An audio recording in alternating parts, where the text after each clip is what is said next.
یہ کہانی ہے 12 سالہ علی اور 9 سالہ ماہین کی۔ ان کے ماں باپ ندیم اور آسماں ایک وقت میں خوش باش جوڑا تھے، لیکن پھر بات بات پر لڑائی ہونے لگی۔ صبح کی شروعات جھگڑوں سے ہوتی، رات کا اختتام چیخ و پکار پر۔ کبھی ابو چیختے، تم صرف خرچ کرنا جانتی ہو، کبھی ماں چلاتی، تم کبھی ہمیں وقت ہی نہیں دیتے۔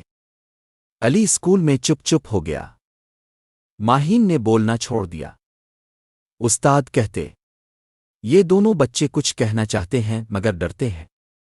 ایک دن علی نے اپنے ڈائری میں لکھا، امی ابو، اگر آپ کو ایک دوسرے سے محبت نہیں رہی تو کم از کم ہم سے تو محبت کر لیں۔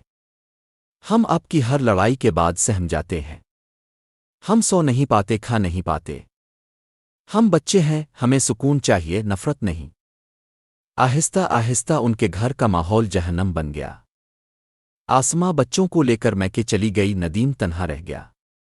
بچے ایک طرف ماں کو روتے دیکھتے، دوسری طرف باپ کی تنہائی۔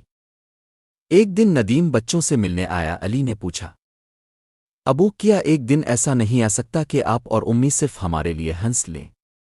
صرف ہمارے لیے تھوڑی دیر ہی صحیح خوش ہو جائیں؟ ندیم کی آنکھیں بھر آئیں۔ اسی دن ندیم اور آسماں نے فیصلہ کیا، ہم ایک دوسرے کے لیے نہیں تو اپنے بچوں کے لیے ایک ہونے کی کوشش کریں گے۔ انہوں نے کاؤنسلنگ لی، جھگڑوں کی وجوہات پر کام کیا اور بچوں کے لیے سکون بھرا ماحول بنانے کی ٹھانی۔ پیغام: والدین کے جھگڑے صرف اب دونوں کو نہیں، بچوں کی پوری شخصیت کو تباہ کرتے ہیں۔ اگر رشتہ بچانا ممکن نہ ہو تو کم از کم بچوں کو برباد ہونے سے بچائیں۔ ان کے دل بہت نازک ہوتے ہیں، ٹوٹتے ہیں اور خاموش ہو جاتے ہیں۔ چینل کو سبسکرائب کرنا نہ بھولیں۔